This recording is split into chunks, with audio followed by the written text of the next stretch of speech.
Tyrion Lannister is a genius. Despite being a mutilated dwarf whose family hates him, he manages not only to stay alive, but to become one of the most powerful players in the Game of Thrones. And that is because his genius is with people. He's able to get people to do exactly what he wants them to do. How? He is constantly asking one question of the people around him. What do you want? Tell me. What do you want? That is the question, because people act like homing missiles towards their deepest desires. Tyrion finds a way to put the strength of their own desires directly in line with his goals. And if you understand the subtleties of this art, you can begin to influence people in the way that Tyrion does. So in order to figure out what people want, Tyrion uses three major tools. First, cold reading. And by the way, spoilers through season 5 for the rest of this video. I should just take your food and leave you here. Eh? What would you do then? Starved, most likely. You don't think I'd do it, do you? What do you want, Bronn? Gold? Women? Golden women? Stick with me and you'll have them all. For as long as I'm around and not a moment longer. At this point, Tyrion has not spent much time with his character, Bronn, who's a mercenary originally hired to guard him. How does he know all of this about Bronn? How does he know what he wants? It's by paying attention to the clues that he gave during their short interaction. You need a woman? Nothing like a woman after a fight. You'll be out in droves, looking for me in the wrong place. Word's probably got into my father by now. He'll be offering a handsome reward. Everyone knows a Lannister always pays his debts. Tyrion has heard Bronn talk about women, and he sees the look right here when Bronn hears about a reward. Plus, he knows that Bronn is a sellsword, so it isn't a huge leap for him to know that riches and women are what motivate Bronn. This might seem so simple, but many of us do exactly the opposite. Rather than cold read someone else's desires, we shout about how they should do exactly what we want, or how they should do what is fair. We ignore all of the evidence that would tell us the truth, that they just do not care about what we want or what we think is fair. So watch now how another character, Lommy, a boy who's just been injured in a battle, completely ignores the fact that he's speaking to a soldier who just killed some of his friends. Help! Help me! Something wrong with your leg, boy? Look at it! Can you walk? No. You gotta carry me. All right. If you take one thing from this video, please let it be this. Don't be like Lommy. Pay attention and figure out what other people want rather than demanding that they help you from the kindness in their hearts. It's going to go much better for you.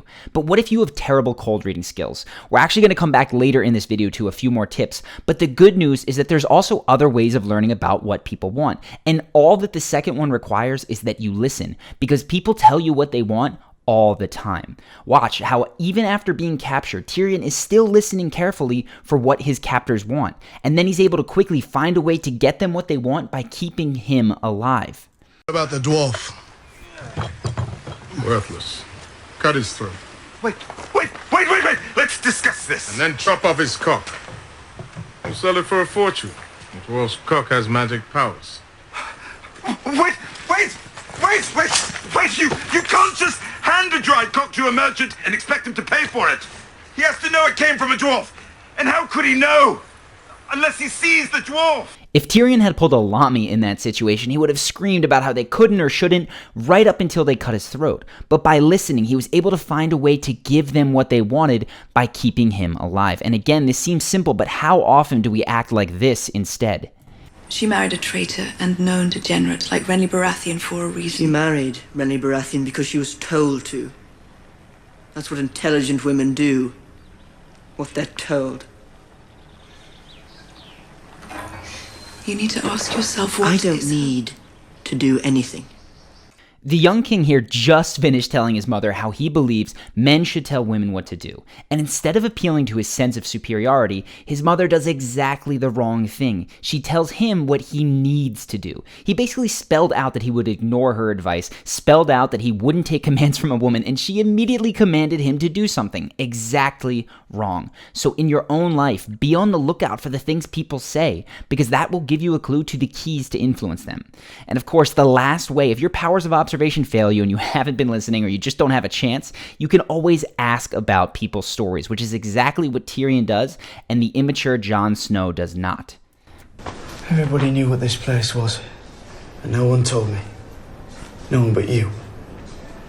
My father knew, and he left me to rot at the wall all the same.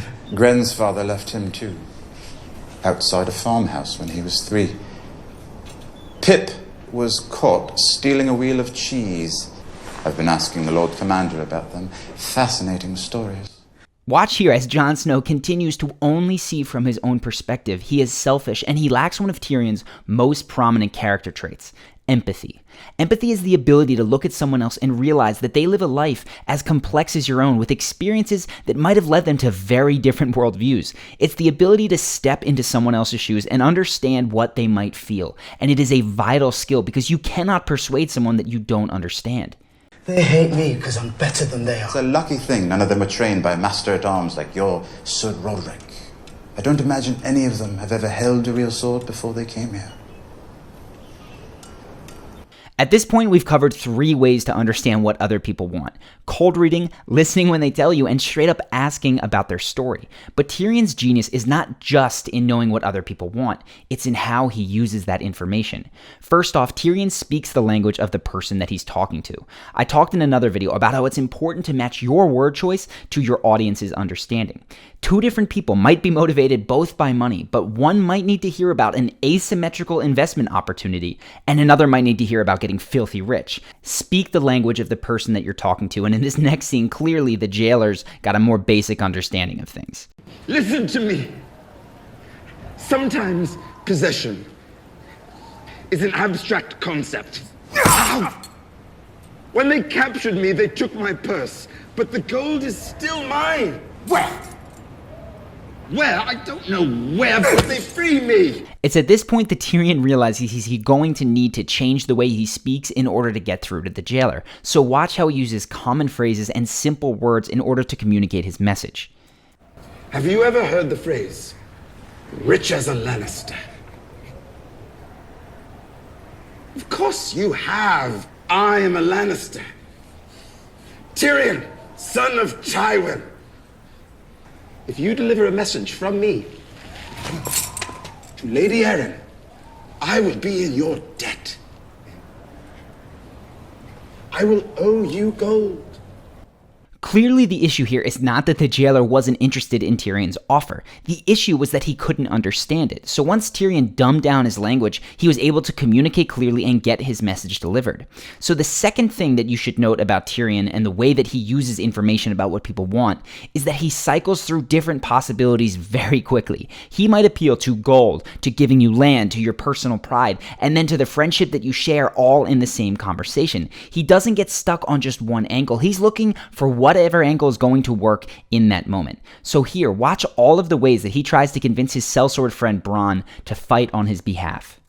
Well, if you want me to kill the mountain for you, it better be a damn big castle. I'm a bit short on costs at the moment, but I can offer you gold in gratitude. My wife is heir to Winterfell.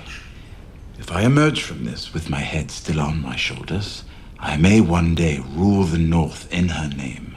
I could carve you out a big piece of it. Does he frighten you so much? I'd be a bloody fool if he didn't frighten me. Why should I risk it? Because you're my friend. If you watch the show, you know that conversation doesn't work out for Tyrion, but it's the sheer volume of options that he explores that I find so impressive. Now, I've breezed over the scene because I'm running incredibly long on this video, but let me know in the comments if you want more on Tyrion's frame games or if you've had enough at this point. Either way, I hope that you have taken the key point in this. First off, don't be a Lommy, but second, that influence is not about convincing people to want different things than they already want.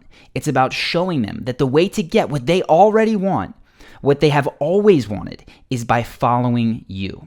If you're creative, there's almost always a way to get more for both of you, and that is the point of this video. Tyrion sometimes does this underhandedly, but you can do all of this without being a liar. You can do this by being perfectly honest. So start just by seeking to understand people's motivations and then spot the ways that you can help. If your intentions are truly for both of you to get ahead, you're going to find that it's actually quite easy to demonstrate some of Tyrion's persuasive genius in your own life. We've covered some of the things things that make Tyrion so likable to the characters who take the time to get to know him, but of course to the fans as well. And if you're curious about what you can do in your own life to become more likable during your first impressions, we've set up actually another video that covers the 4 emotions that guarantee an amazing first impression every time. If you hit those 4 emotions and you hit them in the right order, which is what we cover, and you're in any kind of environment, from the boardroom all the way to a bar or a party, it doesn't really matter, it will work. So if you're curious what those emotions are, go ahead, click the box. It's going to take you to a page where you can submit your email and get immediate access to that video and begin to use those 4 emotions in your interactions today. If you've enjoyed this video and you want to be the first to know whenever we post new ones, which is every week, sometimes more, go ahead and subscribe to the channel. That way, whenever we have a new video, we pop up on your YouTube home screen and you can see them every single week. You will not have to worry about missing a new video. So go ahead, click the button here to do that, and you get lots more breakdowns like these, but most of them are going to actually be on real people. In fact, it's very rare that we do a TV show. I just happen to love Game of Thrones, and it seems like people like it too. We also cover the best tips that I have for being your most charismatic, confident self in the moments that count the most. If you have any video suggestions, you want to see more Game of Thrones, whatever direction you'd like to see this channel go, please write it down in the comments. I am absolutely keeping a close eye on what you ask for, which is why this second Game of Thrones breakdown exists, not just because I love doing it, but because a lot of you asked for it. So let me know what you'd like to see in the coming weeks. As always, thank you for watching, and I will see you in the next video.